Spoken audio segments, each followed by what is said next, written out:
e graça do Senhor Jesus Cristo, a todos que me veem pelo canal no YouTube, missionária Emanuele da Palavra de Deus. Tudo bem com vocês, gente? Tudo bem comigo também. Bom, gente, o tema de hoje é um tema bem abordado e, quer dizer, é um tema não abordado, né? Mas um tema vivido por nós cristãos e muitas das vezes, nós não questionamos e nós não ajudamos, né? Ficamos calados muitas vezes. Então esse vídeo eu tô fazendo pra vocês como um vídeo de autoajuda, onde Deus tocou no meu coração pra estar gravando. Amém? E eu creio que você vai se identificar com isso, porque é algo que está se espalhando como traças, como, vamos dizer assim, até como praga, né? Na vida de muitos casais, na vida de muitos brasileiros, na vida de muitas pessoas no mundo inteiro. Amém? Não é um assunto legal de se falar, mas é um assunto que tem que ser abordado dentro da Palavra de Deus. E é isso que eu vou estar fazendo hoje com vocês. O tema de hoje é Mulher Frágil.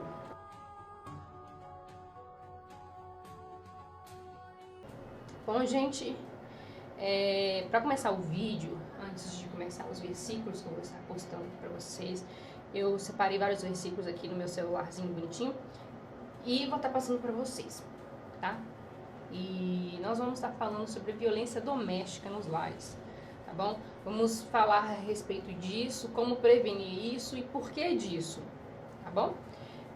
No final desse vídeo eu pedi algumas pessoas, amigas minhas, para estar gravando um vídeo a respeito disso, cada um dando a sua opinião a respeito disso, tá? Se vocês quiserem participar dos meus vídeos também, gente, põe aqui no comentário, adiciona meu Facebook, que é Evangelho de Jesus, tá? Você pode estar mandando esses vídeos pra mim pelo Messenger, tá? Eu vou estar recebendo esses vídeos e vou estar postando no meu canal. Se vocês quiserem ajudar, se vocês quiserem dar uma opinião, se vocês quiserem acrescentar algo bíblico dentro dos meus vídeos, eu vou estar colocando para vocês, colocando vocês nos meus vídeos também, para estar acrescentando no reino de Deus. Amém? Vamos lá. Eu escrevi aqui. Deus criou Eva. Amém? Primeiro criou Adão. Mas Deus criou Eva na função de que Eva esteja do lado de Adão. Não de baixo nem por cima, mas do lado. Para quê? Para que ambos andem juntos. Amém? Para que a mulher acompanhe o esposo, para que o esposo acompanhe a esposa aonde forem. Tá bom? Não para as coisas erradas, tá?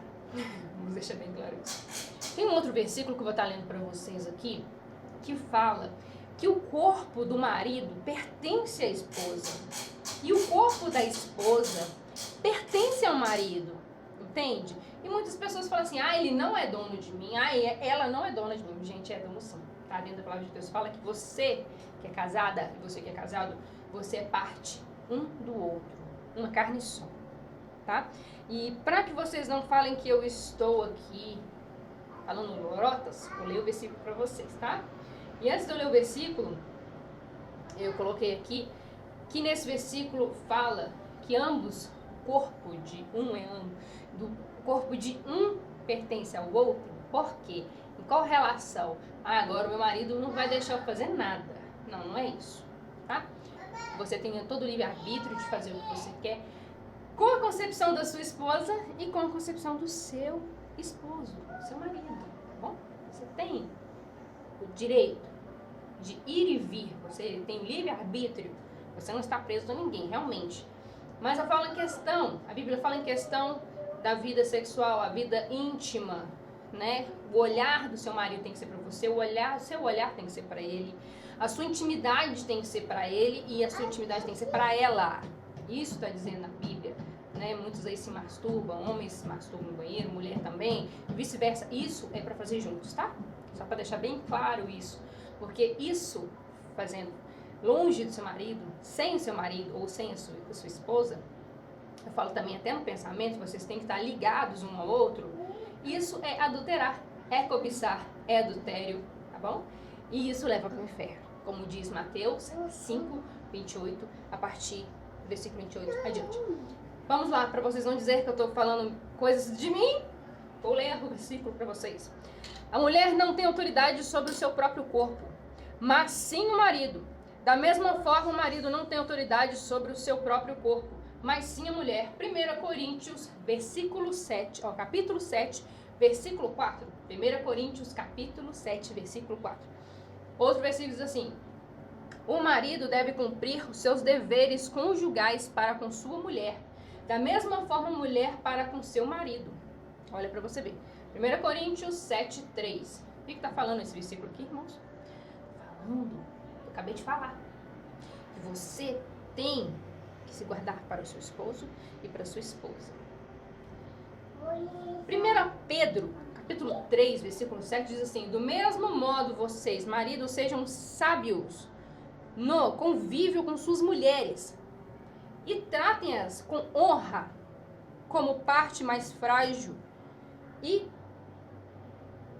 coerdeira dos dons da graça da vida, da forma em que sejam interrompidas as suas orações, de forma que não seja interrompida as suas orações. Por que Deus está falando isso? Vamos aqui, vamos analisar esse versículo. Olha que lindo que Deus está falando aqui. Que seus maridos sejam sábios. Olha pra você ver, muita gente, a gente escuta muito assim, né? A mulher sábia edifica o seu lar, né? Mas aqui tá dizendo ao contrário. Aqui tá dizendo ao contrário, tá bom? Porque a Bíblia é uma espada de dois gumes que corta pros dois lados. Gente, eu tô numa imensa alegria de estar gravando esse vídeo, porque eu queria muito gravar esse vídeo. Deus me deu os versículos certinho. Ai, glória a Deus por isso. Ai, porque a alegria do Senhor me fortalece. Vamos lá. Olha que legal. Sejam sábios seus maridos com suas mulheres. Trate-as com honra. Porque nós, bicho, mulher, bicho doido, gente. Se a gente não é tratada com carinho, se a gente não é tratada com honra, a gente fica desequilibrada. A gente fica doida, começa a estressar, começa a ficar nervosa, né? Aí começa a ficar frígida com o marido não sabe o que está acontecendo, por que está frígida, o que está acontecendo, porque você tratou ela mal. Se você tratou sua esposa mal, o que ela vai fazer?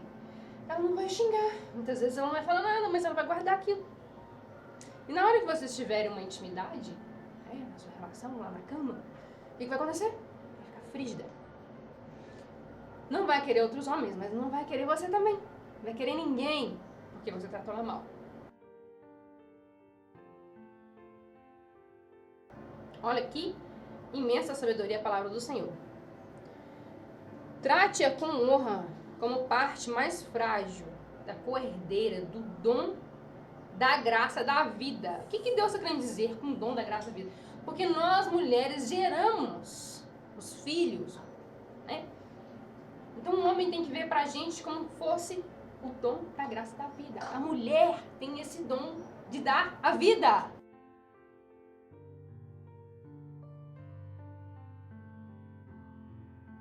Entende? Dar a luz a uma criança. Então nós somos especiais por isso, nós somos frágeis por isso, nós somos fortes por isso também.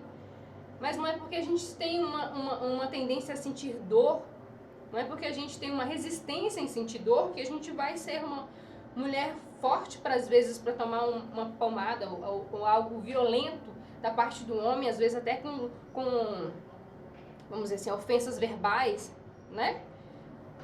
Não, a gente é forte para a dor, no sentido que a mulher, por amor, ela suporta a dor. Ela suporta a dor, não é que ela aguenta, que ela é forte. A mulher suporta a dor por amor. E quando ela dá à luz a um filho, ela está suportando aquela dor por amor do esposo e da criança.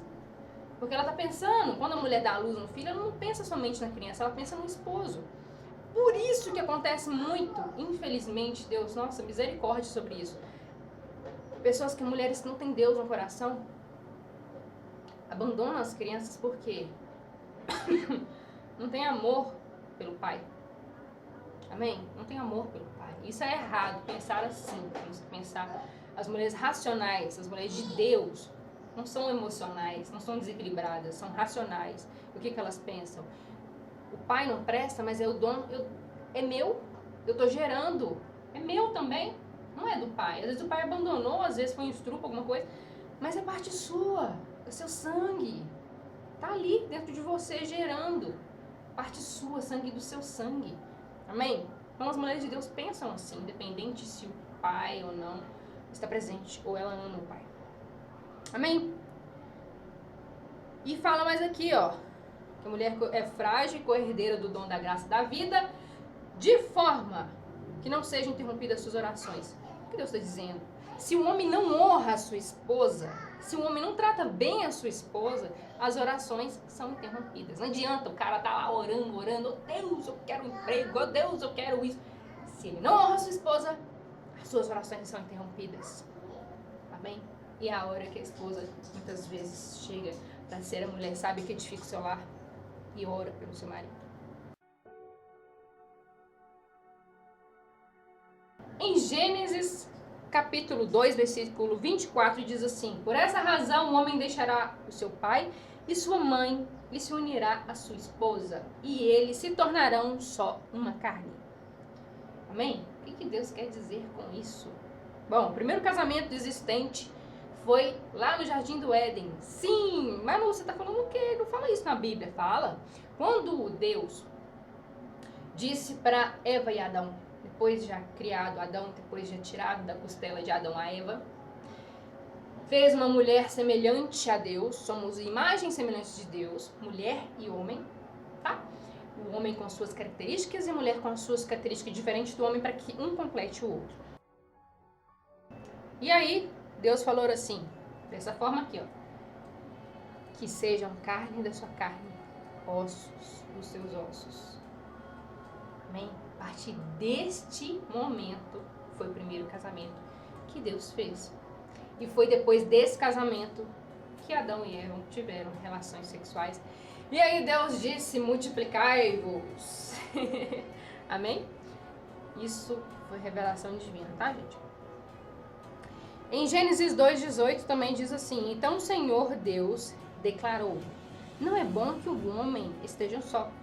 Farei para ele alguém que auxilie e lhe corresponda. Olha que forte. Nessa tradução, gostei dessa tradução. Tem outras traduções que fala que Deus lhe fez uma adjuntadora, quer dizer ajudadora. Né? Na minha Bíblia está escrito assim. Né? Mas gostei também dessa tradução, que é auxilie e o corresponda. O que quer dizer corresponda, gente? Não é somente nas relações sexuais. Corresponda no dia a dia, corresponda no convívio, corresponda nas ideias, corresponda em tudo. Por que Deus quer dizer corresponda, gente? Vamos analisar aqui os pontos de vista bíblico. A palavra de Deus fala onde tem duas pessoas em concordância, tá ligado na terra, tá ligado no céu.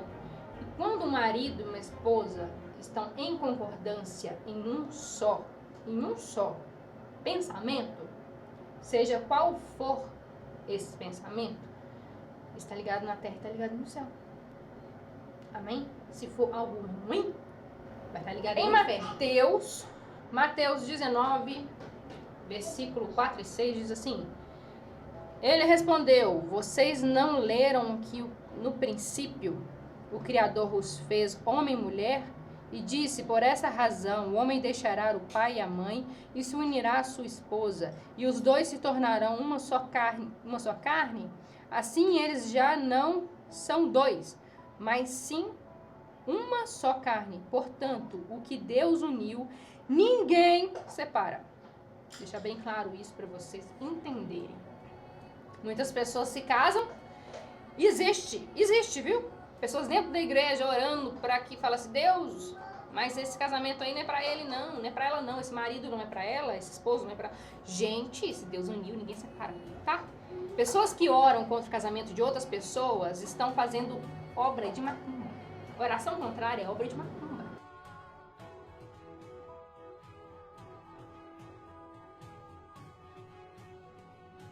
Tá? É contra os princípios bíblicos e gera maldição para a própria pessoa. Então a Bíblia fala, amei vossos inimigos, orai para que vos perseguem, bendizei os que vos maldizem. Por quê? As pessoas que são ruins, mas de índole, de caráter, precisam ser transformadas e renascer em Cristo Jesus, para que se tornem novas criaturas. As pessoas que não são convertidas, elas mesmas se amaldiçoam. Elas mesmas trazem maldições e pragas para si mesmas. Não precisa nem Deus.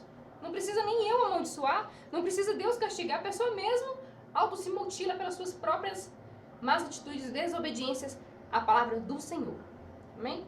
Vamos ler aqui em Efésios 5:33. Portanto, cada um de vocês também ame a sua esposa como você a si mesmo.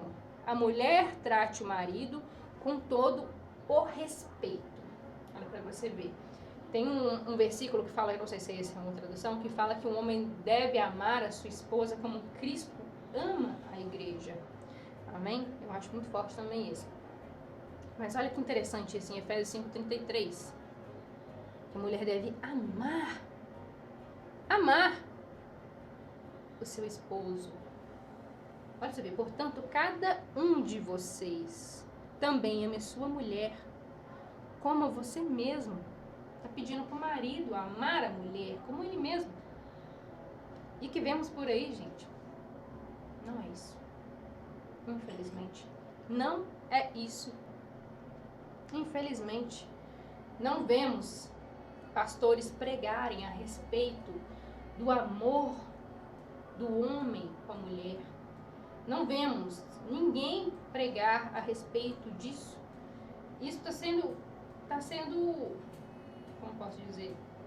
Isso está fazendo falta para que as pessoas acreditem, para que as pessoas se renovem. A palavra de Deus fala: conhecereis a verdade vos libertará. Se você não prega a verdade, se você não prega a Cristo, como as pessoas vão saber? Se você não fala, se você não ensina. Não tem Vamos dizer aqui em ponto realista e, vamos dizer assim, racional, que nenhum casamento é perfeito. Nenhum casamento é perfeito. Amém? Você pode ser cristão, você pode ser do mundo. A diferença é que quando você conhece a palavra de Deus, é mais fácil. Mais fácil e não fácil. Totalmente fácil. Ainda é difícil, porque o inimigo ele investe em destruir casamentos, em destruir ministérios, em destruir famílias. Então, falando em casamento, família e ministério não é fácil. Muitas pessoas falam: eu vou desistir do meu casamento, vou desistir do meu ministério, vou desistir dos meus filhos. Gente, Jesus já falou: no mundo tereis aflições, mas tem de bom ânimo. Eu venci o mundo, eu venci Satanás. Satanás é mais que derrotado em Cristo Jesus, você tem autoridade. Para com isso. Para de murmurar. É difícil, é. As coisas boas de Deus é difícil. A porta é estreita. Porque se a porta fosse fácil, se a porta fosse larga, seria muito fácil, mas a porta é estreita. A porta larga com luz para o inferno. E a porta estreita com luz para o céu. Em Cânticos 8:6 diz assim: ponha-me como um selo sobre o seu coração, como um selo sobre o seu braço, pois o amor é tão forte quanto a morte, e o ciúme tão inflexível como a sepultura. Suas brasas são como fogos ardentes, são labaredas do Senhor. Então aqui explicou tudo. Explicou tudo. Porque quando a pessoa ama uma outra de verdade, dá conflito. Como depois pode ver o testemunho da Êxila, o testemunho da Fernanda Brum, que eu vejo as histórias dela, elas contam os testemunhos dela. Vocês podem ver, dá conflito, dá choque, porque ama demais. E quando um ser humano, uma mulher e um homem ama demais, o que acontece? O desequilíbrio emocional fala mais alto do que o equilíbrio racional. E até que a gente consiga amadurecer este lado, vai dar muito conflito. Porque é amor. A Bíblia já fala aqui, ó. Olha para você ver. O amor é tão forte quanto a morte. E o ciúme é tão inflexível como a sepultura. O que quer dizer? Olha que forte, eu tô até arrupiando, misericórdia. Glória a Deus. O amor é tão forte quanto a morte. O amor, ele dói. Eu falo não somente o amor entre um homem e uma mulher, mas com um filho também a gente vê que a gente sente um amor tão grande que chega a doer. Só de pensar em perder já dói. Quando a pessoa ama de verdade, ela só de pensar em perder, ela já perdeu o chão. Ela já perdeu as esperanças, já perdeu tudo, porque o amor é forte. como a morte. E o ciúme é inflexível quanto a sepultura. Que Deus está deixando bem claro aqui, gente. Que o ciúme é inflexível. Não tem como controlar os ciúmes quando a pessoa ama de verdade. Se ela vê algo que contradiz aquilo que ela pensa, ou muitas vezes acontece com setas malignas, né? O que vai acontecer? Ela vai brigar. Ela, o que é isso? O que está acontecendo? Será que está acontecendo isso? Ou às vezes não está acontecendo, mas você deu a entender que está acontecendo, as outras pessoas vão pensar que está acontecendo e quem vai sair como trouxa sou eu. Muitas vezes até o orgulho cresce. E a Bíblia diz a respeito disso.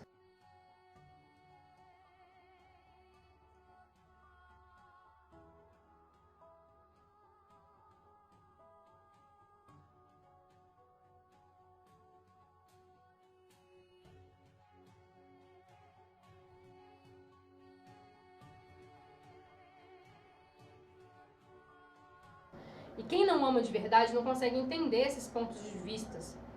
Muitas vezes as pessoas só sabem criticar, falar aquele casal não dá certo. Ela só briga. Não, é porque tá precisando de equilibrar. Tá precisando de equilibrar. Às vezes um tá na presença e o outro não. E quando os dois andam juntos, não acontece isso.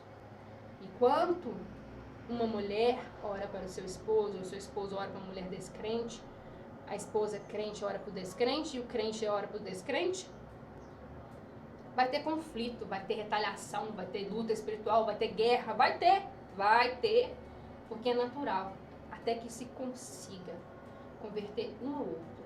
E quando isso acontecer, aí sim vai ter paz no lar.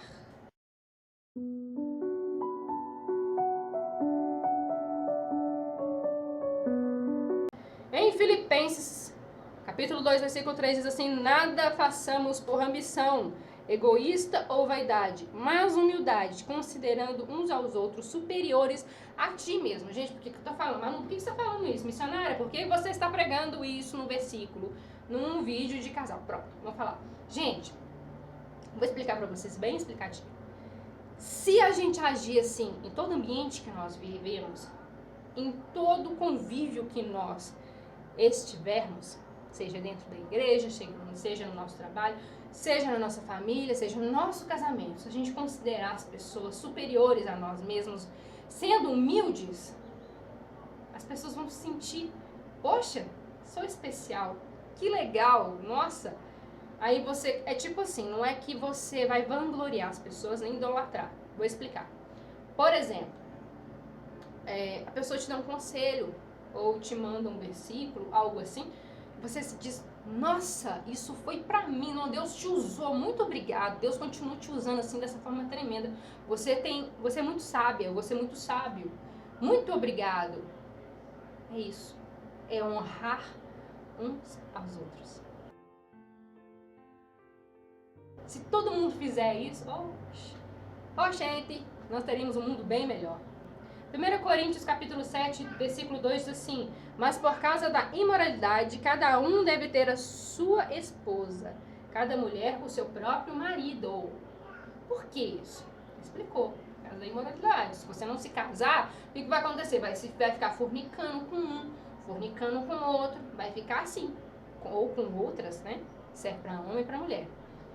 Então Deus pediu para que todos se casem, para que não haja adultério nem fornicação. 1 Coríntios 7,3 também diz assim: o marido deve cumprir com seus deveres conjugais para com sua esposa, e da mesma forma a sua esposa com seu marido. Então, nem precisou explicar, já explicou, né? Então devemos cumprir, não forçadamente, mas naturalmente, pensando no amor, pensando nas coisas de Deus. Vamos começar a fazer as coisas pensando primeiramente em Deus. Estou obedecendo a Deus. E aí Deus abençoa. Amém? 1 Coríntios 7,4 diz assim: a mulher não tem autoridade sobre o seu próprio corpo, mas sim o marido da mesma forma. O marido não tem autoridade sobre o seu próprio corpo, mas sim a mulher. Eu preguei a respeito disso mais em acima. Né? E eu tenho autoridade sobre o corpo do meu marido, e meu marido tem autoridade sobre o meu corpo. Eu falo a respeito disso também nas vestes, né? Muitas mulheres gostam de andar, né, parecendo. Se o marido deixou, aí a maldição vai para ele, porque ele é o sacerdote, ele é o cabeça da mulher. Se o marido deixou a mulher andar toda desnúbida, fazendo outros homens pecarem, ela não está pecando só. Ela tá pecando, ele está pecando mais do que ela, porque ele está permitindo que isso aconteça. Tá? Estou falando dentro da Bíblia, gente. Eu não estou sendo hipócrita, não estou julgando ninguém, não estou julgando ninguém pela aparência, cada um vive da forma que quer. Tá? Estou falando dentro da palavra de Deus sobre os servos e as servas do Senhor. Os mundanos fazem o que querem, né? A Bíblia fala, ou seja limpa ou se lambuze, né? Seja sujo. Não estou falando isso para crente, tá? Aos casados doem este mandamento, não eu, mas o Senhor, que a esposa não separe do marido. Eu tinha pregado a respeito disso no ministério de casais há 2 anos atrás, e eu falei a respeito disso. E eu acho muito importante a respeito dessa passagem. Por quê? Porque muitas vezes acontece do marido se arrepender e se converter, tá? Como foi o meu caso, tá? Não se converteu completamente, mas Deus está tratando, vai libertar e vai curar em nome de Jesus. Mas, olha para vocês verem, Deus pediu para mim voltar. Deus usou profetas lá não sei aonde para falar comigo. Veio na igreja e falou, irmã, você. Aí eu, oh meu Deus, vai pedir para me voltar meu marido, só pode. E era isso. Volte para o seu marido. Vocês têm um ministério forte juntos futuramente. Lute pelo seu marido, porque senão Satanás vai levar ele, não sei o que, blá blá blá. Eu, amém. Amém. Vai de novo. Vou sofrer mais um bocado. Mas vale a pena. Deus honrou e Deus vai honrar mais ainda. Em nome de Jesus eu profetizo. 1 Coríntios, capítulo 7, versículo 11, diz assim: mas se o dizer que permaneça sem se casar, ou então reconcilie-se com seu marido, e o marido não se divorcie da sua mulher. Olha pra você ver. Por quê? Vamos lá, vamos explicar. Gente, o divórcio não é agradável a Deus. E há casos e há casos. Há casos que sim dá pra dar uma segunda chance. Os mundanos dizem, não, quem trai uma vez, trai duas. Não, gente. Não. A pessoa muda. A pessoa tem um direito de se arrepender. Como ela tem o direito de se converter, se arrepender dos seus pecados, ela tem o direito de se arrepender das coisas erradas no casamento também. Então nós, como cristãos que somos, nós temos que perdoar sim. Porque Cristo foi traído por Judas e o perdoou. Da mesma forma, nós que somos imagem e semelhança de Deus, somos imitadores de Cristo. O que a gente tem que fazer? É negar nós mesmos, tomar nossa cruz e seguir Jesus. E para isso a gente tem que não somente agir, mas reagir como Cristo. E isso envolve todo tipo de perdão, seja o que for. Nós temos que perdoar 70 vezes 7? Sim. Isso é bíblico. 1 Coríntios 7, 13 diz assim: e se a mulher tem um marido descrente e ele se dispõe a viver com ela, não se divorcie dele. É o caso que foi o meu. Né? O marido passou pelas águas, se converteu, depois de muito jejum e oração, nós casamos no civil, que não é fácil, porque se fosse coisas ilícitas, ia ser muito fácil. Isso é tudo assim, rapidinho. Mas quando é as coisas de Deus, é mais difícil. É com luta, é com jejum, é com oração, é com batalha espiritual, sim, com muita batalha espiritual. A dia, matar um leão por dia, porque nós somos soldados de Cristo, não murmuradores. E soldados de Cristo tem que estar pronto para a batalha, para a guerra todos os dias. E a batalha é onde você está, pertinho de você. É na sua casa, é com seus filhos, é com seu marido, é no seu ministério. Não é longe, não é lá de longe, não, é de perto. É de bem de perto. A batalha nossa é na família. E o último versículo, gente, 1 Coríntios 7,14 diz assim: pois o marido descrente é santificado por meio da mulher, e a mulher descrente é santificada por meio do marido. Se assim não fosse, seus filhos seriam impuros, mas agora são santos. Olha, glória a Deus por isso, gente. Olha que coisa maravilhosa. Se você tem um marido descrente e uma esposa descrente, você é crente, você está santificando não somente o seu esposo ou sua esposa, mas também os seus filhos. Por que a palavra de Deus diz isso, gente? É uma maldição hereditária que existe no meio das famílias. E quando você se converte realmente, você quebra essa maldição hereditária sobre os seus filhos. Porque a Bíblia diz a respeito disso. A respeito das heranças, as heranças hereditárias, né? No caso, são maldições hereditárias, né? São heranças de maldição que geram de geração em geração. Isso só é quebrado quando alguém se converte. Foi o meu caso, eu fui a primeira a se converter na minha família. Então, na minha conversão foi uma luta tremenda. Se você quer saber, eu falei igual Jesus. Teve um momento que eu falei assim, meu Deus, aparta-se, cale-se de mim. Se possível, porque tá muito difícil, meu Deus. E eu consegui converter algumas pessoas na minha família, ainda vou converter minha família toda em nome de Jesus, para a honra e glória do Senhor Jesus. Amém? Muitas pessoas se dizem convertidas. Meus avós, por exemplo, eram católicos, fervorosos e praticantes. Muitas pessoas vão dizer, Manu, você está falando heresia? Seus avós eram idólatras? Quem conhece o coração dos meus avós é Deus. E eu acredito sim que eles foram convertidos. Eu acredito sim que eles foram salvos, porque eles não conheciam realmente a verdade da Bíblia. Eles conheciam aquilo que ensinaram. E seus corações estavam voltados para Deus, voltados para o perdão, voltados para o amor, voltados para ajudar o próximo. Então acredito sim, com toda a força do meu ser, que eles foram salvos sim. E que eles eram servos de Deus sim. Tá bom? Então, gente, vamos fechar esse vídeo com chave de ouro. O vídeo foi muito difícil de estar praticando. Vou estar colocando esse vídeo, vai ficar grande, mas eu quero que ajude, eu quero que esse vídeo seja impactante na vida das pessoas. Amém? Quero que faça um rebuliço espiritual. Eu quero que vocês orem por mim também, tá? Porque eu ajudo, através dos meus vídeos, eu ajudo muitas pessoas. São muitas pessoas impactadas pelo poder de Deus. São muitas pessoas curadas, libertas pelo poder que há no nome de Jesus. Não pelas minhas forças, mas pelo poder que há em Cristo Jesus. Amém? Mas eu sou uma serva humilde, pequenina nesse mundo, mas grande no reino de Deus. Amém? E eu preciso muito da sua intercessão, preciso muito da sua oração, e eu espero muito que vocês orem por mim. Mesmo que vocês precisem de oração, orem por mim, porque eu estarei orando por vocês, porque eu estou aqui pagando preço, estou jejuando. Para todos que me mandam aqui no comentário, Manu, ora para mim, Manu, jejua para mim, Manu, oro, jejuo, pago preço, sim. Por que não? Oro sim, então peço que vocês orem pela minha vida também, pela minha família, pelo meu casamento, em nome de Jesus e pelo meu ministério.